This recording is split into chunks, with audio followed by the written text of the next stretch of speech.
False start. False start. Hold up. Okay, well, that's a thing. How's it going, everyone? Equinox Phoenix here. Today we're talking about Legends of Tomorrow Season 5, Episode 4, titled Ahead of Her Time.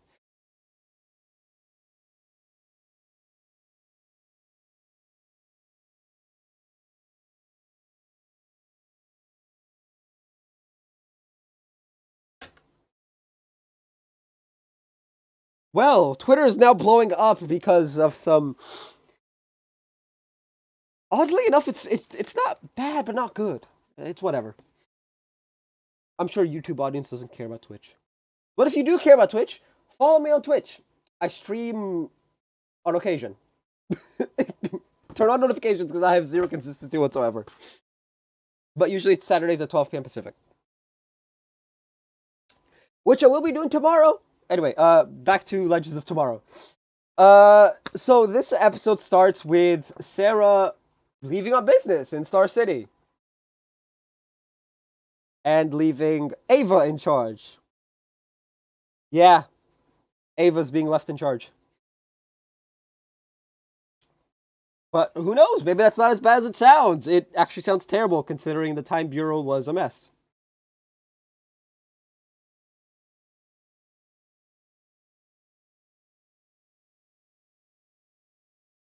But anyway, um, obviously, you know, when we left off last episode, Zari is now hanging on the ship. Uh, which, woo! But also, she's, not the same Zari we knew, as of yet, I believe. Who knows? Maybe she might get her memories back.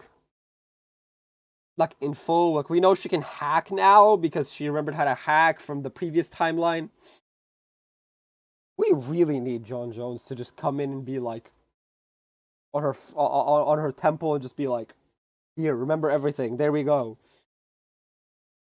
But yeah, Zari is wondering what Gideon can and cannot do and all, like talking about like clothing and stuff because she needs a dress for her upcoming party.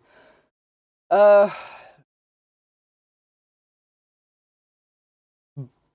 but Ava is also like, oh, Ava's trying to. I don't know what Ava was trying to do. She's trying to make all business and no fun seem fun. It's kind of like she's trying too hard. She's desperate. Ava is literally desperate. Zari calls her out on it later in the episode. But yes, Ava is desperate. She wants to be a good captain for her girlfriend. I don't know why I paused on that. I really don't know why I paused on that. Like, it's whatever. She wants to be a good captain for Sarah. Uh, so that, you know, Sarah, I guess, trusts her with more positions, or maybe to prove herself, I guess. Probably to prove herself. Prove to herself that, you know, she can be a good leader. But of course, you know, it goes well, but doesn't. It's an odd mix. Now, obviously, with the help of Gideon, at first when Gideon was like, actually, there's this in the French Revolution times. I forget what the year was, and of course, the Wicked doesn't have it.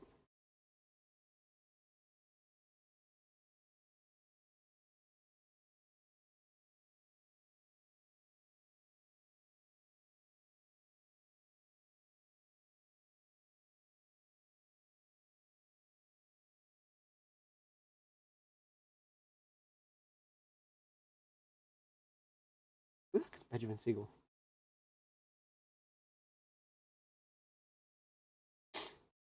I have no idea who Benjamin Siegel is. To be honest, I don't know who any of the Encores is. Sorry, I was looking through, looking because obviously there's multiple like things going on at once. John is John Constantine. You have Constantine fighting Astra's mother, who is his former love interest. Apparently, that's the thing we find out this episode. Natalie Logue.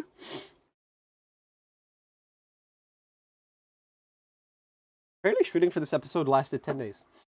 Or 11 days, maybe. Anyway. But yeah, he's locked in a room. Natalie is like beating the ever living crap out of John because of what he did in the past. We are unsure of what happened exactly as of yet, and I'll get to that in a minute. Charlie apparently is aware of the threat of fate or something like that.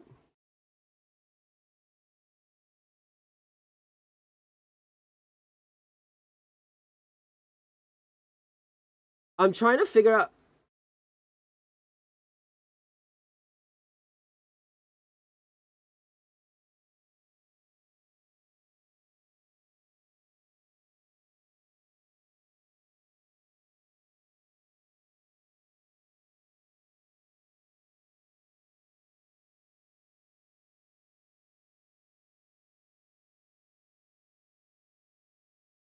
I'm trying to figure out something about like a threat of fate or something like that.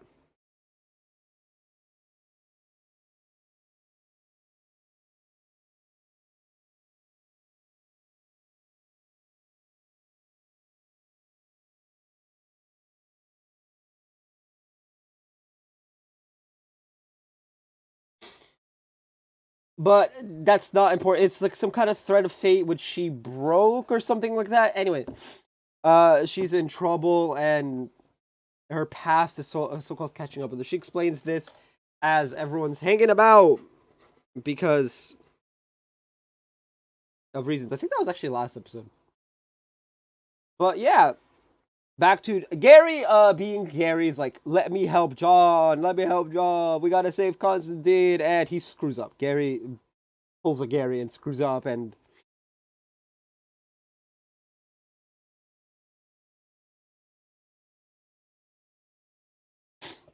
yeah.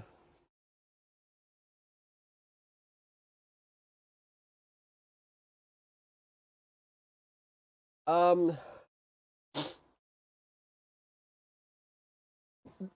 Gary ends up setting Natalie's ghost free. I'm gonna try and quickly go through the cutscene parts, and then we'll go into the meat of the thing.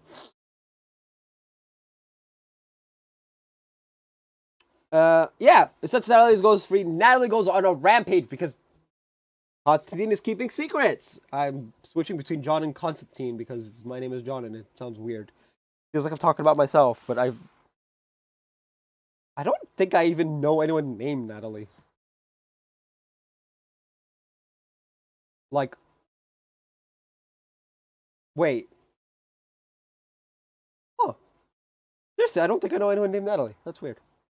But yeah, she goes on a rampage. Constantine's keeping secrets. Constantine's secrets are all of that time are all let out. Apparently, Natalie got stabbed and she died. Her husband Alex begged John to bring her back. He did so only because he wanted to prove to Natalie that his magic was good for something, right? That it had a purpose. That him, back when they were dating, I guess, choosing magic over her was for a reason. Now, of course, him trying to bring back Natalie cost them Astra. Astra was taken to hell as the price for John's folly. And once he admits to that, she reveals how they can stop Astra, I believe, or that John knows, or something like that. Now, Astra, who is pissed off at Constantine for his continued interference, takes the coin with his name on it to someone, and that someone kills Constantine 10 years early. The episode actually ends with Constantine coughing up blood and dying. So, back to the legends, now that we've covered that, and it took me all of 10 minutes. Frick. Anyway, The legends are in the time of the French Revolution. Marie Antoinette is the apparent encore. Well, as the saying goes, she's using her fancy perfume to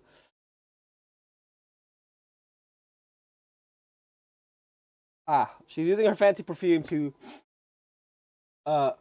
charm everyone into eating cake until they die. Yeah, that's just the thing. So they capture her pretty quickly. And then Zari uses Marie Antoinette's perfume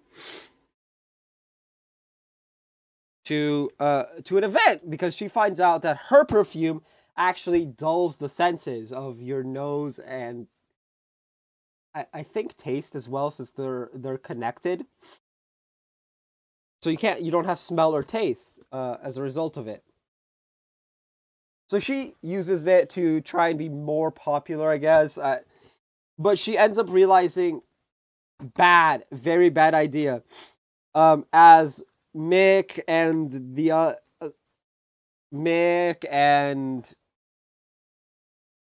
Ray and I believe what's his name, Nate, are trying to recapture Marie Antoinette's body. Oh, by the way, apparently Marie Antoinette is played by Courtney Ford, who we know as Nora Dark, who is out being a fairy godmother, and in this episode we don't really see her much. But yeah, while they're doing that, Ava and Bayrod go and save Zari from the crowd that wanted to probably do horrible things to her, considering, she spilled the entire perfume on her. So they jump into the water, it cancels out the magic of the perfume, and all is hunky dory. Zari ends up eating a donut towards the end of the episode, where it comes to the legends, and all of a sudden you see flashes of what we know as memories. Do these flashes mean anything? Are we gonna get Zari back? Like, what's going on with these flashes of memories? I don't know. We don't know yet. We'll probably find out in the coming episodes this season. I'm hoping it means good things. But yeah, this was a fun episode. I blitzed through that explanation. I like the character development for Zari. Like, we got a new Zari, and we now know more of Constantine's past and what happened with Astra. We're learning more and more about all of the characters, which, as we discussed in the Flash video today, I'm very much a big fan of. I like learning about the characters. I don't want to just learn about Sarah and Oliver and Mia and Barry and Iris. I want to learn about everyone else. Show me Dig. Show me Constantine. Show me Ava. Show me Zari, Bayrod. Show me everyone. Let me see the other characters. Like, they're part of the crew. Why don't we know anything about them? Kind of thing. Like, I'm a big fan of episodes like this where we learn about other characters and not just the big three, Supergirl, Flash, and Arrow. And then Sarah, because, she's the captain. Yeah, it's great to learn about them, but we know about them. We know as much as there is to know about them. But yeah, tell me what you guys thought of this episode down in the comment section down below. If you guys haven't already, hit like, hit subscribe if you're new. I will see you guys next time, and as always, stay bright.